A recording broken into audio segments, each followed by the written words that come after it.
नमस्कार।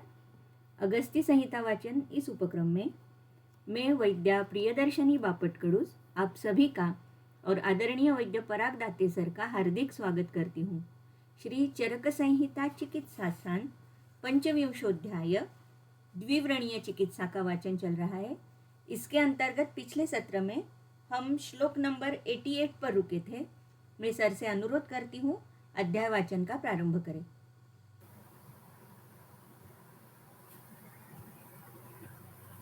रागादिरुगान् स्तुतानुशब्दान् अशेषकाय प्रसृतानुशेषान् सुख्यमुहारिदान् च घन यो पूर्वविद्याय नमोऽस्तु तस्मै।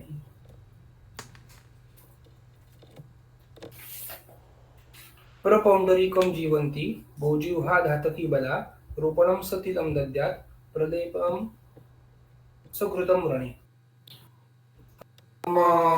रोपण किन चीजों से करना चाहिए व्रण में? शुद्ध व्रण हो अगर तो उसमें हम रोपण करेंगे, ये देख रहे हैं। उसके लिए पहले तो हमने कषाय देखे थे, आलेप देखने हैं, प्रलेप देखने हैं। तो वही बात आगे बढ़ रही है। प्रपौण्डरीकम जीवंती भोजिह्वा धातकी बला, उसमें से बहुत सारे द्रव्य कॉमन है जो पहले आ चुके हैं बहुत बार। जैसे कमल के जो है सौम्य होते हैं, पित्त का शमन करने वाले होते हैं, जलीय होने की वजह से स्तंभन करने वाले होते हैं। स्तंभन करने वाले बहुत सारे द्रव्य जो है वो रोपण काम करते हैं।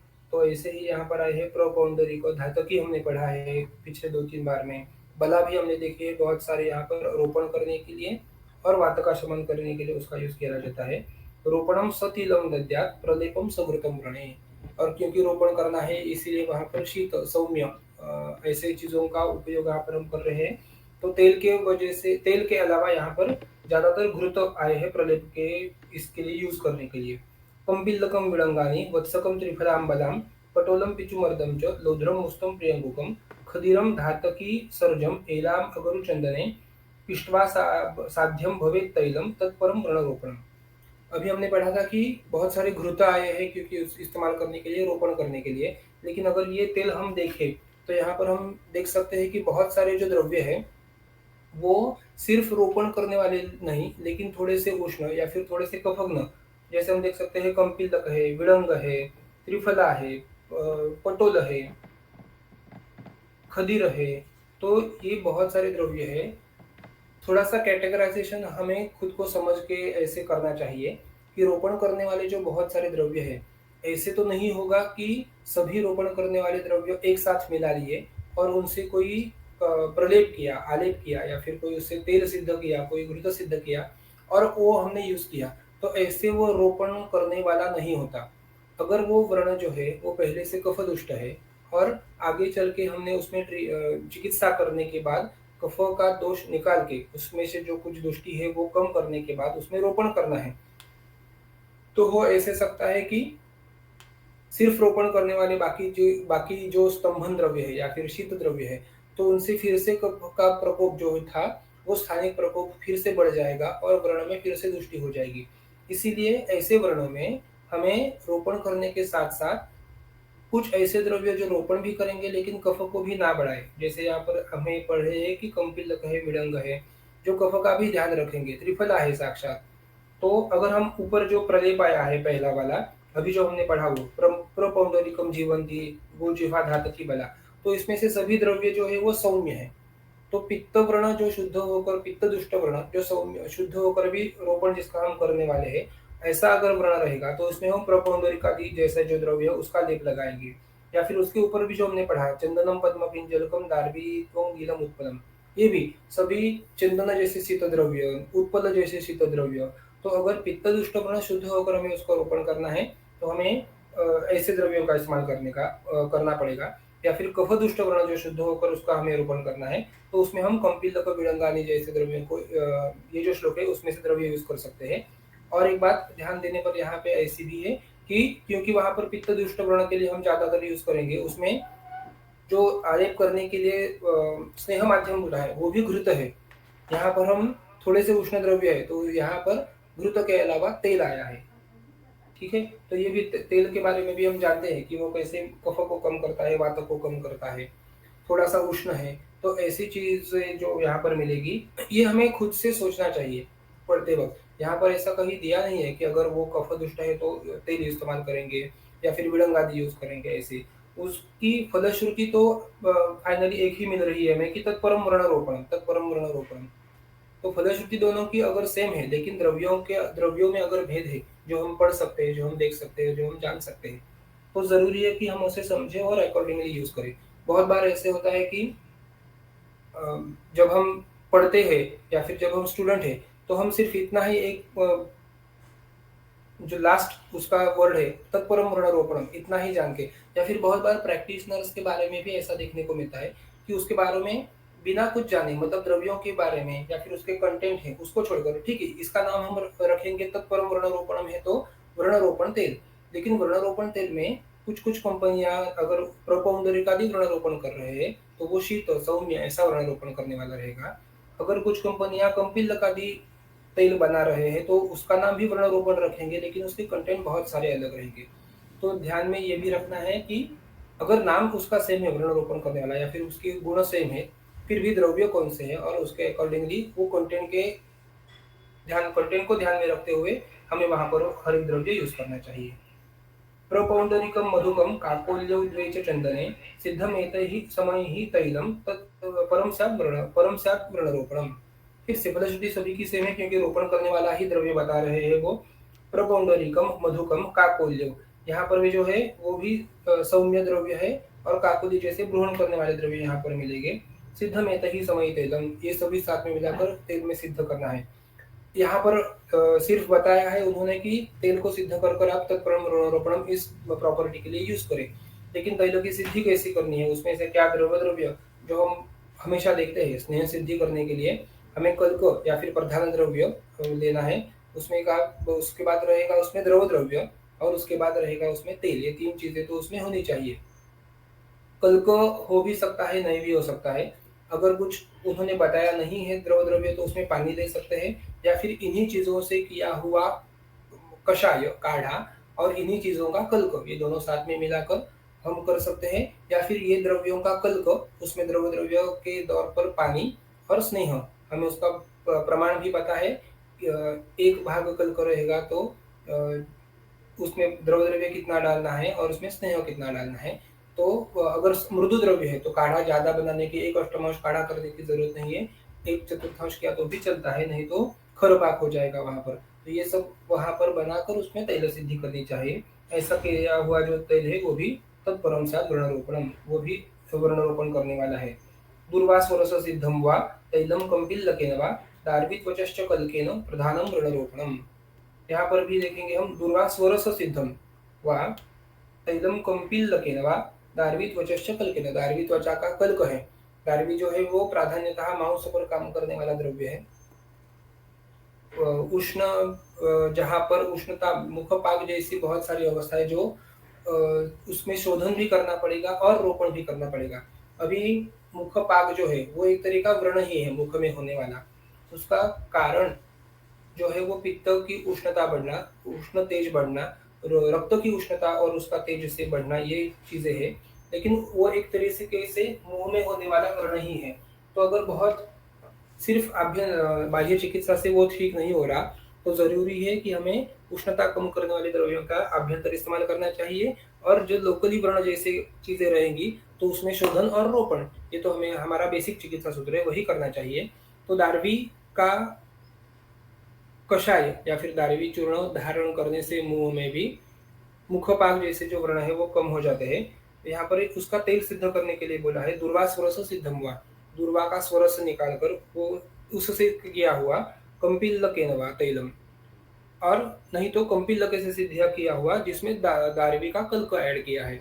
यहाँ पर पाठभेद के तौर पर हमें 2-3 अलग अलग पाठ इसके मिल सकते हैं, जैसे दुर्वा स्वरस और दारवी कल्क इसका सिद्ध किया हुआ तेल, या फिर कंपिल्लक कल्क और कंपिल्लक कषाय और दारवी त्वचा का कल्क, ये दोनों से किया हुआ सिद्ध तेल, ऐसे जो है वो प्रधानम वर्णरोपणम। अभी दुर्वा स्वरस है, ज्यादा पित्त पर काम करेगा, ज्यादा रक्त पर काम करेगा, सौम्य है। ये तैल मैंने खुद इस्तेमाल किया है, खुद बनाया था, उसमें कल्क नहीं लेकिन दुर्वा स्वरस सिद्ध तैल और कई कई पाठों में भी अलग अलग तरीके से आता है। तो दुर्वा स्वरस सिद्ध किया हुआ तेल मैंने बाह्य उपयोग के लिए वर्ण में भी, जिसमें से रक्तदुष्ट व्रण हम जिसको बोलते हैं, जिसमें दाह प्रधान वेदना होती है, दाह, ओष, चोष आदि जो हम बोलते हैं, धूमायन इव, वाजितान समगंधो, ऐसे होने वाली जो उष्णता के लक्षण ज्यादा है वहां पर लगाने के लिए। और क्योंकि वो पादगत व्रण था, हमने पिछले बार देखा था कि अधः काय विशेषण बस्तिशेषु विधीयते, अधो काय में जो व्रण रहते हैं, जो वातदुष्ट है, जिसमें वेदना है, तो ऐसे व्रण में हमें बस्ती कर्म कर सकते हैं वहां पर वात का शमन करने के लिए, वेदना शमन करने के लिए। तो दूर्वास वर्ष सिद्ध तैल से हमने उसका व्रण धावन में, व्रण धावन के बाद में जो व्रण कर्म है वो करने के लिए भी, और दुर्वा सिद्ध स्वरस तेल से भी हमने उसको बस्ती भी दी थी, मात्रा बस्ती। उसमें से जो शूल और वेदना थी वो मात्रा बस्ती से बहुत अच्छे से कम होती है पादगत वर्ण में, अगर आप इस्तेमाल कर रहे हो तो। वहां पर क्योंकि दाहादि के लक्षण थे, तो और कोई तेल इस्तेमाल करने के अलावा हमने सोचा कि यहाँ पर दूर्वास रस सिद्ध तेल हम यूज करेंगे, जो रोपण करने वाला है, दाह को शमन करने वाला है। तो एक ही चीज से बाह्य और आभ्यंतर दोनों काम हमने वहां पर किए थे। येनेव विधिना तैलम घृतेन घृतम तेनेव साधयेत् रक्तपित्तोत्तरम दृष्ट्वा रोपणीयम व्रणभुषम्। यही बात हमें अगर ऊपर पढ़ी है कि इसी विधि से हमने जहाँ पर तेल सिद्ध करने के लिए बोला है, अगर रक्तपित्तोत्तरम दृष्ट्वा, अगर जो आप व्रण जिसकी चिकित्सा कर रहे हो वो रक्त पित्त इन दोषों से प्रधान है, रक्तपित्तोत्तर मतलब रक्तपित्त प्रधान ऐसा है, तो यही तेल, यही चीजों से, यही द्रव्यों से आप तेल के अलावा घृत की सिद्धि करें और उसको यूज करें।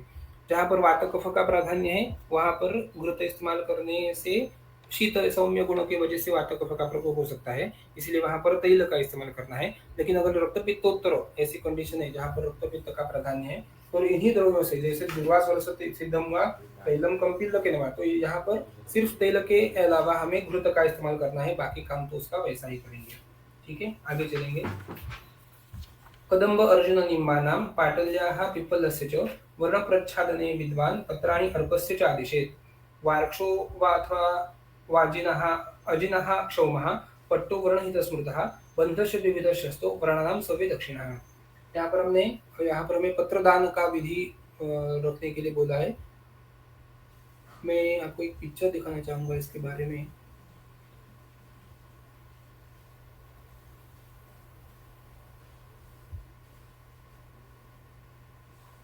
मेरी स्क्रीन दिख रही है आपको? नहीं सर।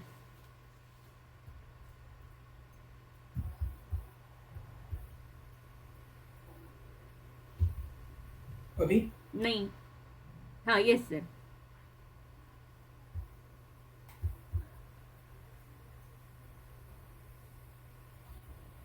ये हम जो व्रण देख रहे हैं, दो अलग अलग पाव में, दो अलग अलग रुग्ण में मेले हुए हुए व्रण हैं। बहुत दुष्टि थी वहां पर। ऊपर की जो त्वचा का लेयर है, जो भी पहला व्रण देखेंगे जहाँ पर हाथ लेफ्ट साइड का जो है वहां पर, उसमें दाह ये लक्षण प्रधान था, और उसके साथ में कंडू खुजलाने की वजह से वो व्रण थोड़ा सा बढ़ गया था। दोनों पाव में ऐसा व्रण था।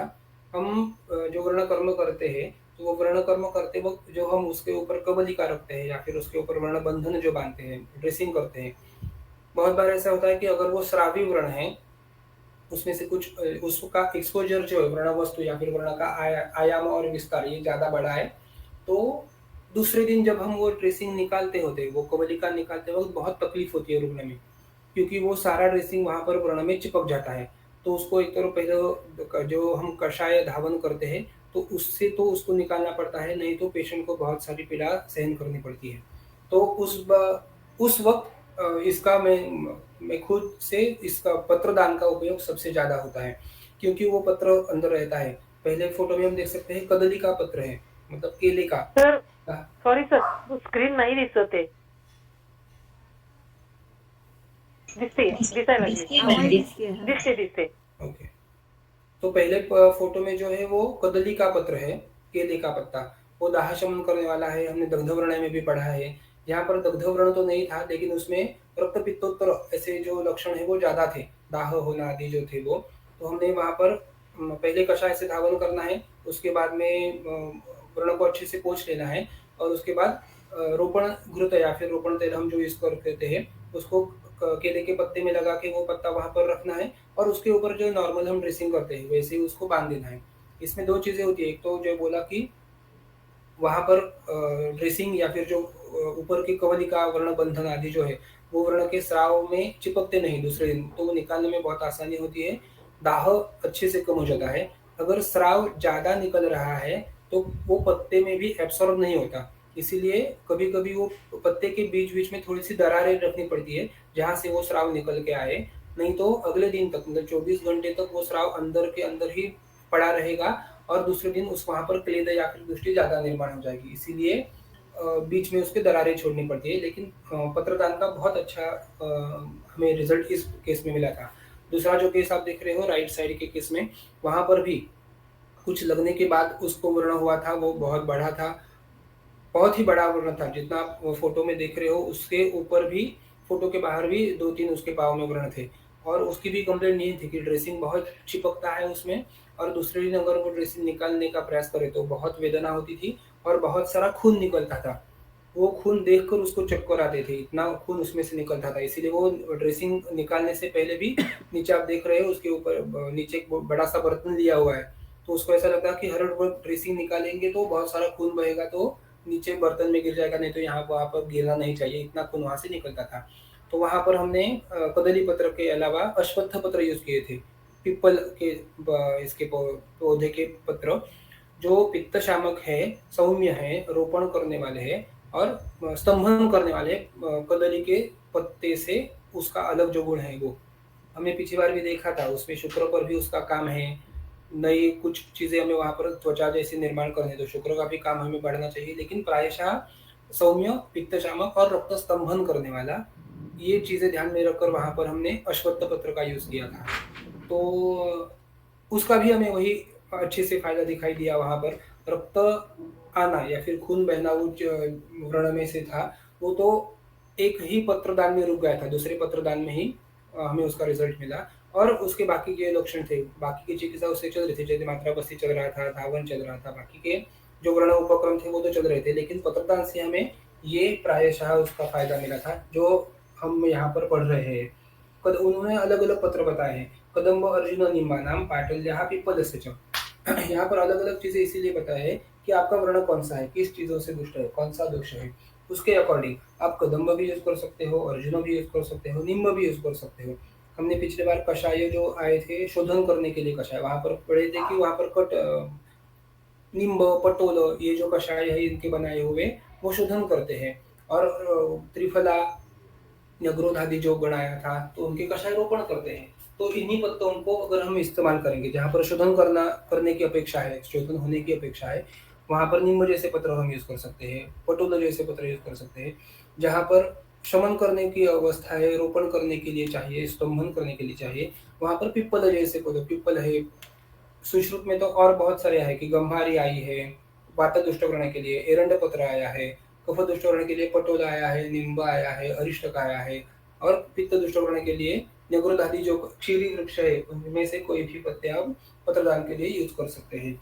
वहाँ पर उन्होंने बोला है कि पत्रदान से वहाँ पर जो आप कुछ अंदर कल्क लगाए थे या फिर शोधन रोपण आदि द्रव्य लगाएंगे तो वो वहाँ पर अच्छे से रहते हैं और क्योंकि पत्र है, वनस्पति का जो पत्र है सजीव पत्ता हम वहाँ पर लेकर लगा रहे हैं, तो हमारे सजीव जो अंदर पेशियाँ हैं, जो कुछ वहाँ पर व्रण में जो व्रण वस्तु है, तो उनसे उनकी एक्शन बहुत अच्छे से होती है और वो व्रण भरने में आसानी होती है। अगर सुश्रुत संहिता में हम पढ़ेंगे, तो वहाँ पर ऐसे दिया है कि सिर्फ़ कषाय या फिर रोपण या द्रव्य लगाने से जिसमें अच्छे से वर्ण शुद्धि या फिर वर्ण रोपण नहीं हो रहा हो, वहाँ पर हम पत्रदान का यूज़ कर सकते हैं। ये बात वहाँ पर ज़्यादा कही है। तो वर्ण प्रच्छादने विद्वान पत्राणि अर्कस्य च आदिशेत्, अर्क पत्र भी रखने के लिए बोला है। ध्यान में हमें फिर से रखना है, पिछली बार हमने तेल देखा था जहाँ पर अर्कपत्र और वहाँ पर यूज़ किए थे उन्होंने, तो उष्ण होते हैं बहुत और अगर हम उनको रख रहे हैं तो 24 घंटे या फिर पूरा दिन अहोरात्र वहाँ पर नहीं रखने हैं उनको। अर्कपत्र शोधन के लिए हम यूज़ कर सकते हैं और थोड़ी देर में 2 या 3 घंटों में हमें उनको वापस निकाल के दूसरा जो कुछ बाकी का वर्णक्रम है वो करना चाहिए। वृद्ध दारू करके सब हम पढ़ते हैं जिसको, तो वृद्ध दारू के पत्र भी ऐसे होते हैं, उसके ऊपर की जो बाजू रहती है तो वो बाजू बहुत स्मूथ रहती है और उसके पत्ते की नीचे की बाजू जो रहती है पृथ्वी की तरफ की होने वाली, उसमें से थोड़े से रफनेस होता है, उसमें थोड़े से बाल जैसे रहते हैं। तो वृद्धधारु के बारे में ऐसे पढ़ा है कि अगर आपको शोधन करना है व्रण का, तो आप निचली वाली जो हिस्सा है पत्ते का उसको व्रण पर रखें, ताकि उन जो रफ साइड है उससे व्रण का शोधन होता है। और अगर आपको रोपण करना है तो वृद्धधारु के पत्ते का जो ऊपरी हिस्सा है, जो कि मृदु है, सॉफ्ट है, या फिर जिसमें बाल ऐसे या फिर रफनेस कोई नहीं है, तो वो बाजू आप व्रण पर रखकर उसको व्रण बंद करेंगे तो उससे रोपण हो जाएगा। अभी तक मैंने यूज नहीं किया है, लेकिन ये पढ़ के रखा है, कभी मिला मुझे तो ये जरूर यूज करूंगा और आपको भी जरूर बताऊंगा। तो ऐसे पत्रदान ये करके हमें मिलता है, जिसको हमें अच्छे से यूज करना हो सकता है।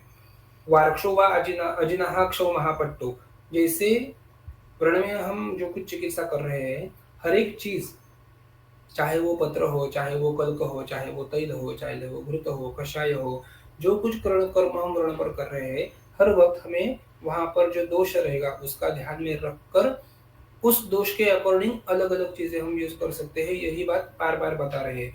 जैसे बंध बांधने में भी अलग अलग द्रव्यों का इस्तेमाल वहां पर बोला है। जैसे वार्क्ष मतलब पेड़ से बने हुए जो कुछ बंध है, जिसमें हम वल्कल यूज कर सकते हैं, या फिर सुश्रुत में पिच्छा बस्ती करने के लिए एक धामण करके एक वृक्ष बोला है, जो यहाँ पर कोकण प्रांत में बहुत मिलता है।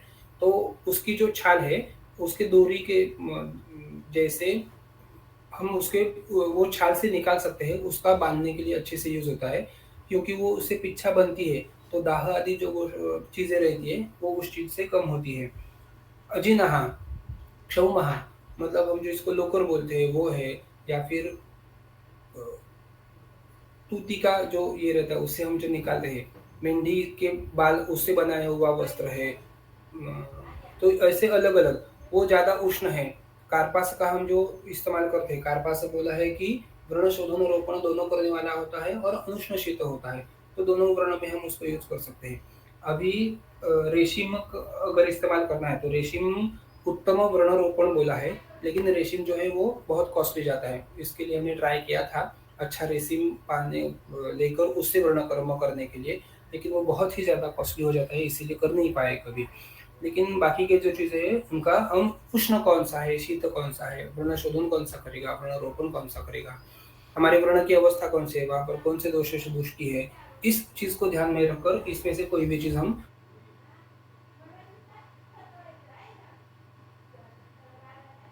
बंधुश्च द्विविधा शस्त्रः, बंध जो है वो द्विविधा दो प्रकार के बोले हैं। प्रणानाम संविदक्षिणः, ये इस चीज का मुझे अभी खुद से ज्यादा अनुभव नहीं है कि अलग प्रकार के वर्ण बंधन क्यों बताए हैं, सव्य और दक्षिण दोनों बाजू से बांधने वाले। लेकिन वर्ण बंधन के लिए द्रव्य का इस्तेमाल तो हम कर सकते हैं, वहां पर अलग अलग दोषों को ध्यान में रखें। आगे चलेंगे। लवणाम्ल कटुष्णानि विदाहिनी गुरुनि च वर्जेत अन्नपानानि व्रणी मैथुनमेव च। इसके बारे में हमने इसके पहले भी पढ़ा था कि लवण, अम्ल, कटु और उष्ण ऐसे जो चीजें है जो व्रण में पाक करेगी, दाह निर्माण करेगी, व्रण को बढ़ाएगी। विदाहिनी गुरुनि च, विदाह उत्पन्न करेगी। ये चीजें भी दो हिस्सों में हमें जानना चाहिए। विदाह आदि जो लक्षण है वो कोष्ठ में भी उत्पन्न हो सकते हैं, जैसे हम उसको सार्वदेहिक बोलेंगे, या फिर स्थानिक भी वो कह सकते हैं, मतलब साक्षात व्रण में, मतलब व्रण हाथ में है, व्रण पाँव में है, व्रण नेत्र में है, या फिर और कहीं पे शरीर के शाखाओं में कहीं पर भी व्रण है।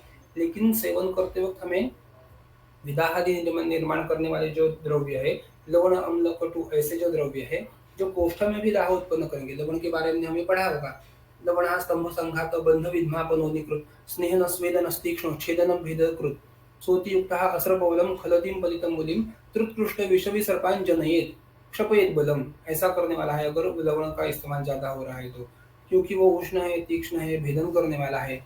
वो कोष्ठ में भी विदाह उत्पन्न करेगा और आपका जो व्रण है वहां पर भी विदाह उत्पन्न करेगा। ज्यादातर व्रण में दाह निर्माण करने वाले, पित्त को बढ़ाने वाली ऐसी जो चीजें हैं जो कि व्रण को तीक्ष्ण और उष्ण गुण की वजह से बढ़ने में मदद करेगी, तो ऐसी चीजों का हमें वहां पर सेवन नहीं करना चाहिए। इसीलिए लवण, अम्ल, कटुष्णानि उष्ण चीजें नहीं लेनी है हमें। विदाहिनी गुरुनि च, विदाह करने वाली और गुरु चीजें भी, भले बहुत सारी गुरु चीजें जिसमें मधुर रस पहले आता है, या फिर मधुर से द्रव्य से बनाई हुई जो कुछ द्रव्य है वो गुरु है, तो ऐसी गुरु कल्पनाएं हमें नहीं लेनी चाहिए। वो भले ही पित्त को ना बढ़ाए, वहां पर पाक नहीं बढ़ाएंगी, लेकिन क्योंकि वो गुरु है, वो पचन के लिए गुरु पचन के अकॉर्डिंगली है। अगर उनका पचन अच्छे से नहीं हुआ तो कोष्ठ अशुद्ध होना ये व्रण को रोपण करने में तकलीफ देने वाली चीज हमने पिछली बार सुश्रुत में भी या फिर अष्टांग में पढ़ी होगी कि कोष्ठ अगर अशुद्ध है तो व्रण अच्छे से नहीं भरता या फिर वो कष्ट साध्य बन जाता है।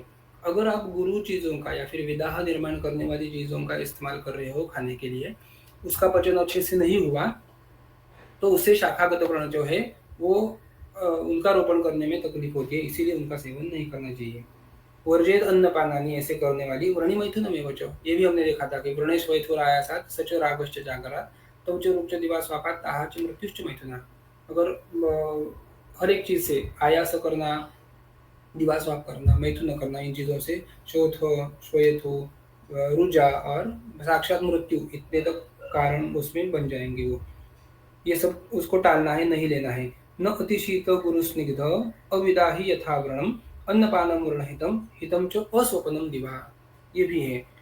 अभी क्या नहीं करना है वो बोला तो उसके आगे बोलेंगे क्या करना है। नातिशीत गुरु स्निग्धम मतलब अति शीत नहीं चाहिए, अति स्निग्ध नहीं चाहिए, अति गुरु नहीं चाहिए, अविदाही चाहिए। ऐसे वाले द्रव्य जो हम है जो हम घर में बनाते हैं, बहुत सारी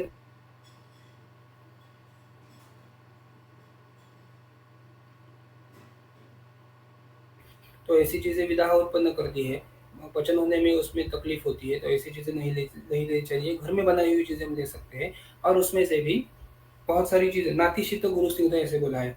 तो एक जो आप जो कुछ पेशेंट में खिला रहे हो ऐसी चीज जिसमें कम से कम कंटेंट वहाँ पर कम से कम कंटेंट यूज कर कर हमने वो चीज बनाई हुई हो।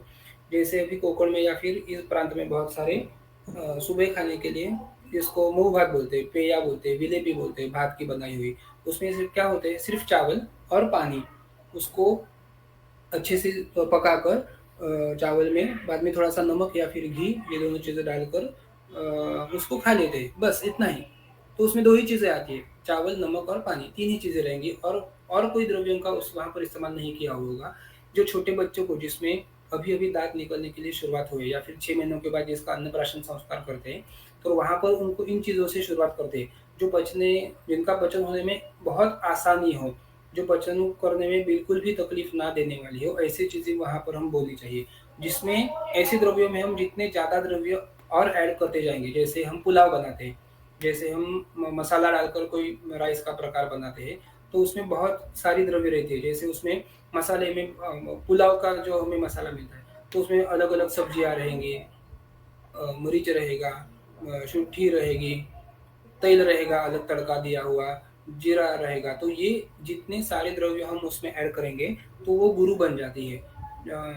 अगर हम पढ़ रहे हैं कृत आहार वर्ग जो हमें दिया है सूत्र स्थान में, वहां पर कृशरा करके का है जो खिचड़ी हम बनाते हैं दाल चावल की, तो क्योंकि वो खिचड़ी में भी हम दाल और चावल दो ही कंटेंट्स है, लेकिन बाद में उसमें हम जो कृशरा बनाने के लिए जिसमें मसाला ऐड करते हैं तो वो डालने की वजह से कृशरा है वो ओदन से भी बचने के लिए गुरु बन जाती है। संकरित खाना जिसको बोलते हैं कि पथ्य और अपथ्य बहुत सारा साथ में, या फिर जिसको हम जो बहुत सारे फेस्टिवल्स में या फिर हमारे घर पर कभी कुछ अलग फेस्टिवल जैसा कुछ है वहाँ पर हम बनाते हैं, उसमें एक ही प्लेट में हम बहुत सारी चीज़ें लेंगे, मतलब राइस भी रहेगा, पुलाव भी रहेगा, चपाती रहेगी, रोटी रहेगी, 2-3 प्रकार की सब्जियां रहेंगी, कुछ मीठा रहेगा, छाछ रहेगा, सूप रहेगा, तो इतना सारा अलग अलग, भले वो हर एक पदार्थ जो है वो पचने में लघु है, वो पचने में आसानी रहेगी, फिर भी ये सारे पदार्थ साथ में मिलाकर खाने से जो परिग्रह राशि होगी उसकी, परिग्रह मतलब सभी साथ में मिलाकर, तो वो उसका पचन होने में तकलीफ होती है। इसीलिए ऐसा गुरु खाना जो पचने में तकलीफ हो ऐसा नहीं लेना चाहिए। ये हमें बात फिर से हर एक को बतानी पड़ेगी कि आप क्या ले और क्या ना ले। यथा व्रणम, फिर से वर्ण कौन सा है, किस चीज से बना है, कौन से दोष से दुष्ट है, ये ध्यान में रखकर, बाहर ऋतु कौन सा है, रुग्ण की प्रकृति कौन सी है, रुग्ण का अग्नि कैसा है, ये ध्यान में रखकर उसको बताना चाहिए। अन्नपानम वर्ण हितम हितम च अस्वप्नम दिवा, ये एक नेगेटिव जो थिंग ही उसको पॉजिटिव करके बोला है। हितम च अस्वप्नम दिवा, दिवा मतलब दिवसा, दिन में ना सोना ये अच्छी चीज है उसके लिए बताई हुई। दिन में सोना ये ऊपर जैसे बताया उन्होंने कि ये सब टालने वाली चीजें, वो थोड़ी सी निगेटिव चीजें रहेंगी। तो यहाँ पर बोला है कि दिन में ना सोना ये चीज अच्छी है, मतलब आप दिवा स्वाप न करें, तो रात में जल्दी सो जाए, जागरण ना करें, ये चीजें का ध्यान हमें रखना पड़ेगा। स्तन्यानि जीवनीयानि गृहणीयानि यानि च उत्साहनार्थं निम्नानां व्रणानां तानि कल्पयेत्। भुर्जग्रन्थ्यश्मकाशीस अधोभागानि गुगुलुः व्रणावसादनं तद्वत् कलविंक कपोतवेत्। ये दो और चीजें वर्ण में करने के लिए दो अलग उपक्रम, वर्ण अवसादन करना और वर्ण उत्सादन करना। उत्सादन मतलब हमने पिछले बार भी देखा था कि बहुत सारे वर्ण में जो गंभीर वर्ण होते हैं उसमें से पाक, कोथ या फिर ऐसे चीजों से या फिर शस्त्रों का अवचारण करने से वो वर्ण निम्न हो जाते हैं, मतलब उनमें गड्ढा जैसा बन जाएगा। वहां पर जो पाक से निकले हुए धातु है उनसे वो वर्ण में गड्ढा बनता है। ऐसे वर्णों को उत्सादनार्थम वहां पर उद्वर्तन या फिर ऐसे लगाने के लिए स्तन्यानि जीवनियानि गृहणीयानि यानि च। स्तन्यानि मतलब इसमें दो अर्थ हम ले सकते हैं। साक्षात स्तन्य ले सकते हैं इसमें, जो कोई ग्रहण करने वाला हो, स्तन्य साक्षात ग्रहण करने वाला है ही, भले वो नारी स्तन्य हो या फिर और कोई मतलब गौ जैसे प्राणियों का स्तन्य हो, वो साक्षात है जिससे उसका बच्चा पीता है तो उसका भ्रूण होता है, वो बढ़ता है। तो वैसे ही ऐसे स्तन्य लेंगे और उसका वर्ण में इस्तेमाल करेंगे तो जो वर्ण में खड्डा जैसा बना है, गड्ढा जैसा, तो वो ऊपर आने में, उसका मांस नया बनने में आसानी होगी। जीवनीयानि, जीवनीय गण हमने सूत्र स्थान में पढ़ा होगा। महाकषाय जहाँ पर आए जीवनी का कोल्यो द्वेमुद्गमाशो करने वृषभक जीवकम मधुकम चेतिगणो जीवनी आख्या। तो उसका काम हम उसके नाम से ही जान सकते हैं कि जीवन करने वाला है, ग्रहण करने वाला है, मांस को बढ़ाने वाला है। गृहणीयानि यानि च, एक गृहण गण भी हमने पढ़ा होगा, महाकषाय भी पढ़ा होगा। या फिर ग्रहण करने वाले जो द्रव्य है वो जो मांस पर काम करेंगे, जैसे शतावरी है, अश्वगंधा है, माश है। अगर हम राजयक्ष्मा में पढ़ते हैं, राजयक्ष्मा चिकित्सा के अंत में ऐसे ही होगाते हैं, क्योंकि वो यक्ष्मा है, उसमें बहुत सारा क्षय हुआ है। तो वहां पर उद्वर्तन जो है वो भी हमें ऐसी चीजों से करना चाहिए जो मांस को बल दो, जो वातों को कम करे।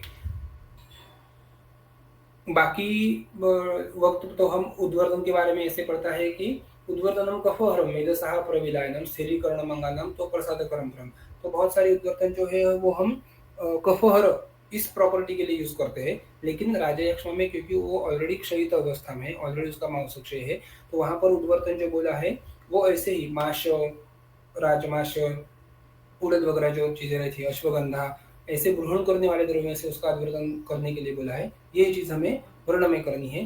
जो कुछ उसके उपाय रहेंगे, उत्सादन करना है, उसका उद्वर्तन करना है, तो ऐसे स्तन्य पिष्ट करके या फिर उद्वर्तन द्रव्य उनको दूध में मिलाकर उसका पेषण करके वर्ण उत्सादन के लिए हमें उसको यूज करना है। और उसके अपोजिट भुर्ज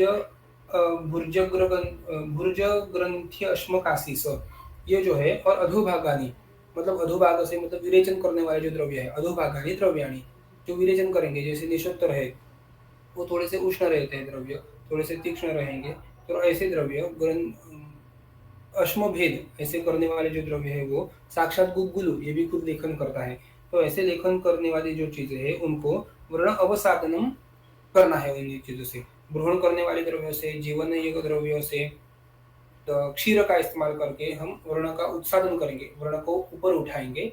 और उसके टोटल अपोजिट काशी से ऐसा द्रव्य, हम काशी सारी तेल जानते हैं हम, जिसको अर्श में यूज करते हैं, तो वहां पर वही काम उसका अपेक्षित है, अवसादन करना, जो बढ़ी हुई चीज है उसको नीचा करना, उसको निम्न करना, वहां पर उसका लेखन करना।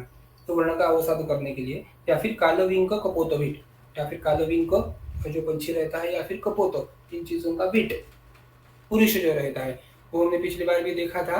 पक्व शोथ का धारण करने के लिए कपोतवीट का हमने यूज देखा था, क्योंकि वो थोड़ा सा तीक्ष्ण रहता है। अगर पक्व शोथ हुआ है उसमें अगर वो कपोतवीट हमने लगाया, तो वहां पर ऊपर की जो स्किन या फिर ऊपर का जो लेयर रहेगा वर्ण के ऊपर, वो उसका भेदन हो जाएगा, उसका पाटन हो जाएगा, और वर्ण के अंदर जो स्राव, पपूय इत्यादि जो चीजें रहती है वो बाहर आती है। तो वैसे ही उत्सन्न मृदुमांसानाम वर्णानाम अवसादनम, ऐसे करके वहां पर सुश्रुत में या फिर हम वाग्वत में पढ़ सकते हैं। उत्सन्न हुआ हुआ जो मांस है और मृदु है तो उनमें अवसादन करना चाहिए। द्रव्य यहाँ पर हमने पढ़े, गुदगुदु जैसे द्रव्य उनको यूज कर सकते हैं। और क्योंकि बढ़ जाना किसी चीज का वर्ण वस्तु जो है वो अपने खुद के स्थान से ऊपर ज्यादा बढ़ना, उसमें ग्रोथ होना, ये ग्रोथ जो करने वाली चीज है वो कफ से रिलेट हम कर सकते हैं। निम्न वर्ण जो रहता है वो बहुत बार वात पित्त प्रधान रहता है या फिर वात प्रधान रहता है, इसीलिए वहां पर हम जीवनीय, ब्रूहण, स्तन्य ऐसी चीजें उसको इस्तेमाल कर सकते हैं जिससे वात भी कम हो और उसका ग्रहण हो वर्ण का। वैसे ही अगर वो वर्ण ऑलरेडी उत्सन्न है, ज्यादा उत्सन्न है, तो उसका अवसाधन करने के लिए हमें कफग्न द्रव्यों का ज्यादातर इस्तेमाल करना पड़ता है। वाग्भट में हम चीज ऐसी पढ़ते हैं कि जहाँ पर अति उत्सन्न वर्ण है जिसमें मृदु मांस है, तो कफदुष्ट लक्षण या फिर कफदुष्ट हेतु उसमें जानकर हम उस वर्ण में वमन भी करवा सकते हैं, भले ही वो वर्ण शाखा में हो या फिर और कहीं पर भी हो, लेकिन अगर वहां पर उत्सन्नत्व आ रहा है तो वो कफ की वजह से है। और क्योंकि कफ की बेसिक चिकित्सा हमने पढ़ी है क्योंकि वो वमन है, तो अगर वमन से हम कफ निकालेंगे, कोष्ठ से उसको बाहर निकालेंगे, शाखा से उसको छुड़ाकर कोष्ठ में लाकर बाहर निकालेंगे, तो वर्ण में होने वाला जो उत्सन्नत्व है कफ की वजह से, जैसे हमें श्लीपद में हमने पढ़ा है, यहाँ पर शंका आना जाहिर है कि वर्ण और कहीं शाखा में हो तो वमन देकर उसमें से कफ निकलेगा या फिर वमन देकर उसमें से कौन से बदलाव आएंगे। हमने श्लीपद में भी पढ़ा है कि वहां पर श्लीपद जो होता है स्थान तो उसके अलग अलग बोले हैं, जैसे हाथ में हो सकता है, पाँव में हो सकता है, कान में हो सकता है, लेकिन प्रायः वो पाँव में होता है। उसमें भी हमें एक वमन करने की व्यवस्था आई है। हर श्लीपद में वमन नहीं देना है, लेकिन उसमें अगर कफ प्राधान्य हो तो वमन दे सकते हैं। तो वैसे ही ऐसा जो उत्सन्न वर्ण हुआ है उसमें हम वमन दे सकते हैं और उसका वर्ण अवसादन, वर्ण का अवसादन करना है। क्षार कर्म कर सकते हैं, ऐसे जो कपोतवीट आया है वो ऐसे ही क्षारीय तत्व का ही होता है। क्षार कर्म जैसे ही उससे कर्म होता है, लेकिन थोड़ा सौम्य रहता है। क्षार जैसा साक्षात तीक्ष्ण उष्ण और अग्नि जैसा नहीं रहेगा। आगे चलेंगे। रुधिरे अति प्रवृत्ते तु छिन्ने छेद्ये अधिमांसके कफ ग्रंथिषु गंडेषु वातस्तंभा निदार्दिषु गूढ़पुयलसिकेषु गंभीरेषु स्थिरेषु च क्लुप्तेषु च अंगदेशेषु कर्माग्नेः संप्रशस्यते। अग्निकर्म कहाँ कहाँ पर कर सकते हैं हम वर्ण में, वो यहाँ पर कंडीशन आ गई है। रुधिर अति प्रवृत्ति, ये तो हम जानते हैं, रुधिर अति प्रवृत्ति रक्त का प्रवर्तन अधिकता से हो रहा है। तो जो रक्त स्तंभन के हमने 4 उपाय पढ़े थे उसमें से आखिरी उपाय जो है वो अग्निकर्म है। पचन, स्कंदन और अग्निकर्म ये उसमें से आखिरी उपाय है। तो रुधिर अति प्रवृत्ति तो छिन्ने, जहाँ पर छिन्न होने की वजह से रुधिर प्रवर्तन हो रहा है, या फिर जहाँ पर छिन्न मतलब पूरा कट जाना, 2 टुकड़े हो जाना। तो अगर उंगली किसी चीज से कट गई है या फिर ऐसे कोई वर्ण जहाँ पर छिन्न हुआ है वो, तो वहां पर छेद्य अधिमांसके, या फिर जो छेद्य करके पहले से ही हम जानते हैं जो चीजें छेद्य है, जो इनका छेदन हमें करना चाहिए, ऐसी अवस्थाओं में, या फिर अधिमांसके जहाँ पर अधिमांस है। मांस वृद्धि में हमने पढ़ा होगा शायद कि मांस वृद्धि से कौन खतरे होते हैं। तो अर्श आदि जो है या फिर चर्मकील है, जहाँ पर मांस के ऊपर और अधिमांस आ जाता है, मांस की वृद्धि होती है। चर्मकील तो सबसे आसान, इसका सबसे आसान उदाहरण जिसको हम बोल सकते हैं। तो ऐसी चीजों में अधिमांसों में जहाँ पर है वहां पे कफ ग्रंथिषु, ग्रंथियों में भी अगर कफ ग्रंथि है, अभी इसके लक्षण में और जाकर पढ़ने पड़ेंगे कि कफ ग्रंथि कैसी रहती है। उसमें पाक नहीं होता, शैत्य होता है, गुरु होती है, अचल होती है, निबिड़ होती है। तो वहां पर दोषों का संचय ज्यादा रहता है एक ही स्थान पर, जिसको वो वात उनको सुखाकर ग्रंथि रूप देता है। तो ऐसे दोषों का विलयन करने के लिए वहां पर अग्निकर्म कर सकते हैं। गंडेशु वातस्तंभ निदार्थिषु, ये भी हमें जहाँ पर हम डेली अग्निकर्म करते हैं। वात स्तंभ है, वात की वजह से उसमें स्तंभ आ रहा है, स्नायु की वजह से, या फिर संधिगत जो कुछ चीजें रहेंगी जहाँ पर वात की वजह से स्तंभ आ रहा है। अनिलार्थिषु, और वात की वजह से वहां पर वेदना भी हो रही है, तो ऐसे स्थान पर गूढ़पूय लसिकेशु, जहाँ पर गूढ़पूय मतलब जो पूय या फिर लसिका है वो बहुत अंदर तक है, बहुत गूढ़ है, मतलब ऊपर दिखने में तो वर्ण छोटा है लेकिन गूढ़पूय अंदर के अंदर उसमें है। हमने इसमें देखा था कि ये कर्म जो करने हैं इसमें सिर्फ एक ही एक कर्म से ये ठीक नहीं होते। पिछली बार हमने इसमें ऐषणा देखा था, जिसमें मुख छोटा है, अंतर कोशगत वर्ण है, तो उसमें ऐषणा करनी चाहिए। उसके पहले हमने पढ़ा था कि उसके ऊपर ऐसा जो वर्ण है मुख जिसका छोटा है और अंदर वर्ण है जिसमें से स्राव निकल रहे हैं, तो उसमें पीड़न करके उनको निकालना चाहिए, प्रलेप लगाने चाहिए जो उसको उसका पीड़न करे। तो साथ-साथ में ऐसी चीज़ों में हम अग्निकर्म कर सकते हैं जो वहाँ का स्राव कम करेंगे, वहाँ की दृष्टि कम करने के लिए यूज़ करेंगे। गंभीरेषु स्थिरेषु च, और स्थिर मतलब जो इतने ज़्यादा स्थिर व्रण जिनमें 1-1, 2-2 महीने में कोई भी बदलाव नहीं आता।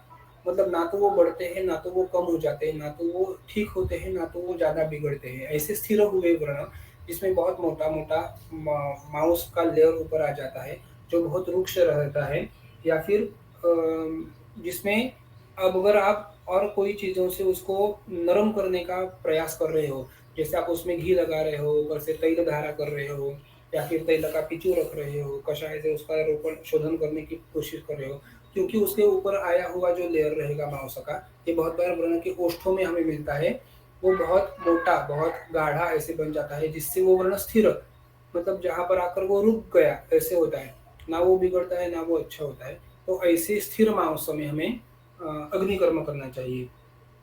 क्लुप्तेषु च अंगदेशेषु कर्माग्नेः संप्रशस्यते। तो ऐसी क्लुप्तेषु च अंगदेशेषु एक अवस्था में ऐसे देखने को मिलती है कि जहाँ पर किसी आघात के वजह से, शस्त्र के अवचारण की वजह से कोई शाखा या फिर कोई हमारा एक उंगली जैसा एक पार्ट बोलेंगे हम, वो कट गया है और वहाँ पर वेदना भी होती है, वात का प्रकोप भी होता है और रक्त प्रवृत्ति भी होती है। तो वहाँ पर उसे तैल से अग्निकर्म करना है, ऐसे सुश्रुत में हमें एक मिलता है। तो क्लुप्तेषु च अंगदेशेषु कर्माग्नेः संप्रशस्यते, ऐसी चीजों में हम अग्निकर्म कर सकते हैं। मधुच्छिष्टेन तैलेन मज्ज क्षौद्रवसाघृतैः तप्तैर्वा दहे दाह विशेषवित्। अग्निकर्म करना है उसके लिए भी अलग अलग द्रव्य उन्होंने बताए हैं। मधुच्छिष्टेन मौन सभी हम जानते हैं, तैलेन तेल के इस्तेमाल से, मज्ज क्षौद्र वसाघृतैः। अभी सुश्रुत में अग्निकर्मों के ऊपर एक पूर्ण अध्याय लिखा है कि उनमें से कौन से द्रव्य यूज करने चाहिए, कौन से, अगर संधि में करना है तो कौन से चीज से अग्निकर्म करेंगे, स्नायु में करना है तो कौन से चीज में करेंगे, वात के लिए, चर्म के लिए करना है तो कौन सी चीज से करेंगे, इसके लिए द्रव्य। और दूसरा स्थान के अकॉर्डिंग, मतलब व्याधि के अकॉर्डिंग, मतलब अवबाहु के तो उसमें अग्निकर्म किस चीज से करेंगे, पार्श्वशूल है तो वहां पर अग्निकर्म किस चीज से करेंगे, जहाँ पर रक्त का स्पंदन करना है तो वहां पर अग्निकर्म चीज से करेंगे। तो अलग अलग द्रव्य उसके खुद भी प्रॉपर्टी रहेगी, और जिस चीजों से हम अग्निकर्म कर रहे हैं वो व्याधि की भी अलग अलग रिक्वायरमेंट्स रहेगी। तो दोनों में ध्यान में रखते हुए वहाँ पर अग्निकर्म करना चाहिए। इसके बारे में मेरा एक अनुभव मैं आपको बताऊंगा कि उसका हम अग्नि वो कदरे मांस दुष्ट हुआ है, कफों का प्राधान्य रहता है उसको में। शुरू में हमने 1-2 रुग्णों में सुवर्णशला का यूज की थी, क्योंकि सुवर्ण जो है वो साक्षात विषग्न होता है, सबसे अच्छा धातु है वगैरह वगैरह वगैरह, तो उससे हमने कदर का अग्निकर्म किया था। लेकिन ऐसे पता चला कि सुवर्ण का अग्निकर्म करने के बाद वो कदर फिर से बहुत जल्दी से तेजी से बढ़ जाता है। भले ही आप उसमें अग्निकर्म कर रहे हो, उसको जला रहे हो वहां पर, लेकिन सुवर्ण जो धातु है वो खुद बुलंद करने वाला है, खुद विषग्न है, खुद दोषों को कम करता है लेकिन धातु को बढ़ाने वाला है। तो वहां से अग्निकर्म करने के बाद जो कलर है उसमें वृद्धि फिर से दिखाई दी, बहुत ज्यादा, बहुत जल्दी। तो थोड़ा सोच, और उसका उतना उपशम नहीं मिला उसमें, तो आगे जाकर सोचने के बाद फिर से क्यों ऐसा हुआ होगा, तो सुवर्ण है, ग्रहण करेगा, धातु बढ़ाएगा। अगली बार उसी रुग्ण में, उसी कदर में हमने ताम्र यूज किया था, जो ताम्र खुद लेखन करता है, उष्ण है, दोषों को कम करता है। तो कदर जो ऐसा व्याधि है जो मांस बढ़ने की वजह से या फिर मांस दुष्टि होने की वजह से वहां पर हो रहा है, तो वहां का जो अग्निकर्म रहेगा, तो ताम्रशला का यूज करने के बाद वहां का अग्निकर्म अच्छे से हुआ और बाद में वो कदर चला गया। तो ये अनुभव की वजह से हमें देखने को या फिर समझने को मिलता है। यहाँ पर ऐसे अलग अलग द्रव्य उन्होंने दिए, अलग अलग व्याधियों के नाम आए हैं, लेकिन हर एक व्याधि का दोष दूष्य प्राधान्य क्या रहेगा और हम जो द्रव्य यूज करेंगे उसके प्रॉपर्टीज क्या रहेंगी, ये ध्यान में रखकर ही हमें वहां पर अग्निकर्म जैसे भी चीजें करनी चाहिए। दहेत दाह विशेषवित, यही बोला है उन्हें। जो हम हर एक चीज में पढ़ते हैं, सूक्ष्म सूक्ष्म समीक्षेशाम दोषौषध निरूपणे, दोष और औषध दोनों के बारे में सूक्ष्म सूक्ष्म, ज्यादा सूक्ष्म इतने सारी समीक्षा कर कर भी यो वर्तते चिकित्सायां न स्खलते जातुचित, कि इतनी सूक्ष्म सूक्ष्म समीक्षा दोष और औषध दोनों के बारे में भी समीक्षा करके हमें हर एक द्रव्य हर एक चिकित्सा वहां पर यूज करनी है। तो ऐसे ही समीक्षा करने के बाद ही हमें वहां पर चिकित्सा का फल जो है वो मिलेगा। इसीलिए अग्निकर्म करना है, ये सिर्फ पढ़ के छोड़ना नहीं है। कौन से चीज में किस चीज से और कौन से दोष में किस चीज से अग्निकर्म करना है, ये अच्छे से पढ़कर ही वहां पर अग्निकर्म का प्रयोग करेंगे। रुक्षाणाम सुकुमा तप्तैर्वा, एक चीज और बताना चाहूंगा, तप्तैर्वा विधिवत लोहेर दहेर दाह विशेषविद। तो तप्तैर्वा लोह ही, अनेक प्रकार के लोह, मतलब जिसमें एक ही चीज नहीं बताई कि सिर्फ लोह की शलाका, सिर्फ ताम्र की शलाका, अनेक विधा आप यूज कर सकते हो जो आपके यहाँ पर अवेलेबल हो उस चीजों से।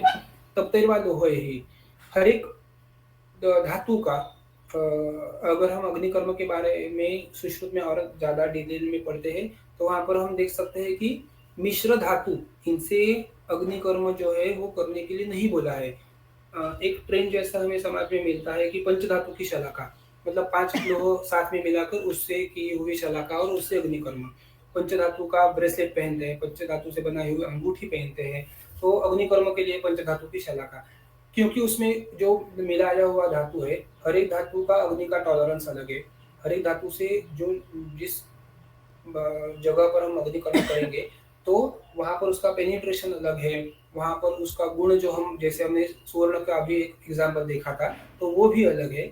इसीलिए पंचधातु देशी शलाका हमें अग्निकर्म के लिए यूज नहीं करने चाहिए। पंचधातु के बनाई हुई अलग अलग 5 शलाका हम यूज कर सकते हैं, उसमें कोई तकलीफ नहीं है, लेकिन सभी धातुओं को साथ में मिलाकर उसमें से शलाका यूज ना करें तो ज्यादा अच्छा रहेगा। तप्तैर्वा विविधैर लोहे, तो तप्त किए हुए ये जो चीजें हैं उसमें से अग्निकर्म हम अच्छे से कर सकते हैं। अग्नि से लाल होना, ऐसे लाल नहीं हुआ, सिर्फ गर्म हुआ और उससे हम अग्निकर्म को ट्राई करेंगे तो उससे वहां पर सिर्फ क्योंकि वो गर्म हुआ है अपने शरीर से, इसीलिए वहां पर सिर्फ जलन ज्यादा होती है। लेकिन अग्निकर्म होना साक्षात जो हमें यहाँ पर रिक्वायरमेंट है, जल जाना, वहां पर जो अधिमांस जैसा कुछ है, तो वो जल जाना वो वहां पर हमें अपेक्षित है, वो चीज वहां से नहीं होती। अगर सिर्फ गर्म किया और हमने लगाया तो उससे वो दग्ध नहीं होता, सम्यक दग्ध नहीं होता। दग्ध के हमने जो 4 प्रकार पढ़े हैं, तुच्छ दग्ध, सम्यक दग्ध, हीन दग्ध, अति दग्ध, तो अगर सिर्फ गर्म करके लगाया था उससे तुच्छ दग्ध या फिर हीन दग्ध हो जाता है और उससे वेदना या फिर दाह या फिर ऐसी चीजें बढ़ती है। इसीलिए उसको अग्नि तप्त कर कर ही लगाना है, वहां पर लाल कर कर ही लगाना है, तो ही अग्निकर्म अच्छे से होता है। ये चीजों में खुद वही,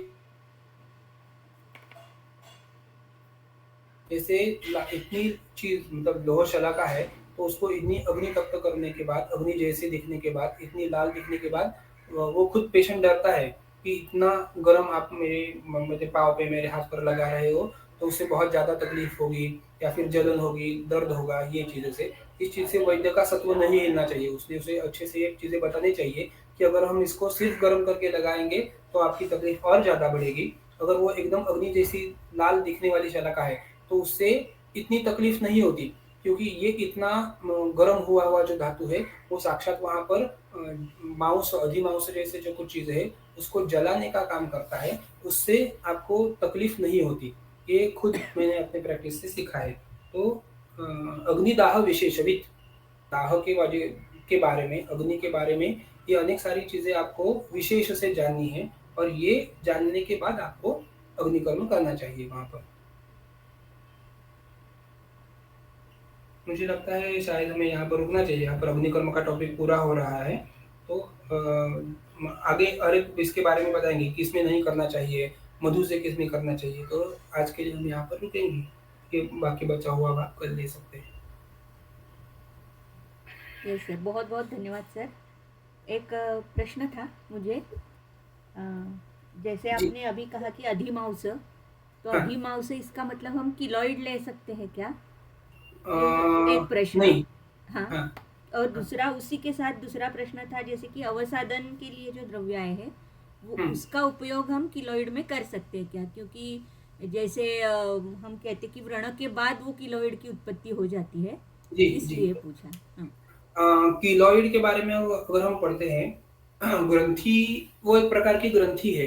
कफज ग्रंथि में भले ही अग्निकर्म करने के लिए बोला है, लेकिन व्रण ग्रंथि जो व्रण के बाद में, अगर व्रण होने के बाद आप कोई अपचार कर रहे हो, उसमें से जो आहार विहार बोले हैं उनको अच्छे से फॉलो नहीं कर रहे हो, तो आप में व्रण ग्रंथि उत्पन्न होती है। और अगर हम उसकी साध्या साध्यता देखेंगे तो व्रण ग्रंथि असाध्योयम वातवृद्धि समाकृति ऐसे बोला है आगे उन्होंने, कि व्रण ग्रंथि है वो असाध्य है, तो असाध्य चीजों की चिकित्सा नहीं होती, ये एक तो है।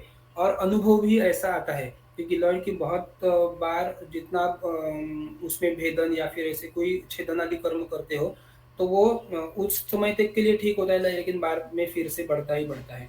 तो ग्रंथि मतलब वर्ण ग्रंथि है वो, मांस वृद्धि नहीं है उसमें। अच्छा, तो उसमें अग्निकर्म भी नहीं कर सकते? नहीं, नहीं कर सकते। आज तक का कोई अनुभव नहीं है मेरा तो। अच्छा, ठीक। तो किसी को कोई अगर प्रश्न है तो आप पूछ सकते हो।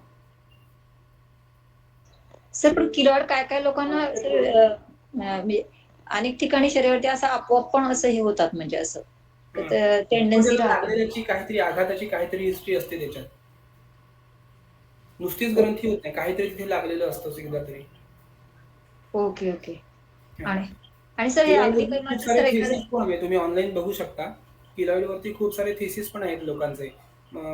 शस्त्रकर्माचा आहे, जलौकावचरणाचा आहे, लेप लावण्याचा आहे. पण त्याच्यातनं पॉझिटिव्ह रिझल्ट कोणाच्याच थेसिसमध्ये पण नाहीये. सर चक्रमर्दाचा पण सांगितलं बरंच हो म्हणजे ना. त्याच्यामध्ये. हो ना. तेच ना, पण हं, तितके प्रॉमिसिंग पॉझिटिव्ह रिझल्ट कोणाच्याच थेसिसमध्ये पण नाहीयेत. ओके. आणि सर हे अग्निकर्माचा व्हिडिओ एखादा असेल तर सर टाकाल का? आहे म्हणजे ना, आहे. थोडं आहे. अग्निकरमचा व्हिडिओ दाखवूया आपण.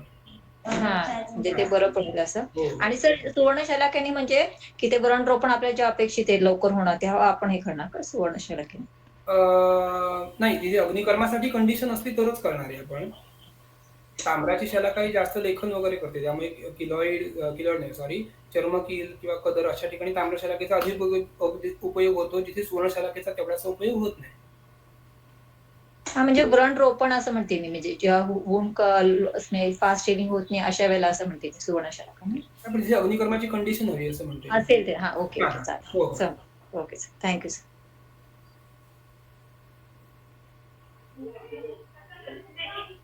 Hello sir. हॅलो. हा नमस्ते सर. हां, बोला. गुडपया अग्निकर्म सांगताना आपण गुडपुय लसे केशू, हं. तर म्हणजे छोटं मुख असेल आणि आत हां, व्रण मोठा असेल तर हां. त्या ठिकाणी अग्निकर्म सांगितलंय का? नाही, नाही. गूढपुय म्हणजे आतपर्यंत कुठेतरी त्याचा नाडीव्रणासारखा काहीतरी, जिथे जी क्षारकर्माच्या अवस्था आहेत, या सगळ्या हो. अवस्था तिथे दिल्या. गूढपुय आहे, नाडीव्रणासारखी अवस्था आहे, की वरून दिसताना खूप कमी दिसतंय, पण आतमध्ये अजूनही त्याला गूढत्व, खोल आहे जास्त. तर अशा ठिकाणी अग्निकर्म करून तिथलं स्राव, लसिका इत्यादी कमी करणं असं अपेक्षित आहे तिथे. ही मग अग्निकर्माची याच्यामध्ये क्षारकर्म आपण जे आता सध्या वापरतो, क्षारसूत्र किंवा, तर या सगळ्या अवस्था त्याच्यामध्ये येतात. तो त्याच्यात त्यांनी सांगितलं, की क्षार जो आहे, तो साक्षात अग्नीचीच कर्म करतो आणि अशा ठिकाणी गूढ इत्यादी तुमच्या ज्या काही गोष्टी आहेत, तर तिथे अग्नी पोहोचताना, अग्निकर्म करताना तुम्हाला त्रास होतो. त्यामुळे तुम्ही क्षारकर्म करा. त्यामुळे त्या क्षारकर्माच्या अच्छा. अवस्था जास्त आहेत. म्हणजे अग्निकर्माचा उल्लेख आहे, पण हो. अग्निकर्म गुडपुयच्या हिशोबाने क्षारकर्माच्या क्षारकर्म मार्फत करणं अग्नी सोपं पडतं. हो, हो. असं आहे. ओके. हो. हो. ओके. थँक्यू.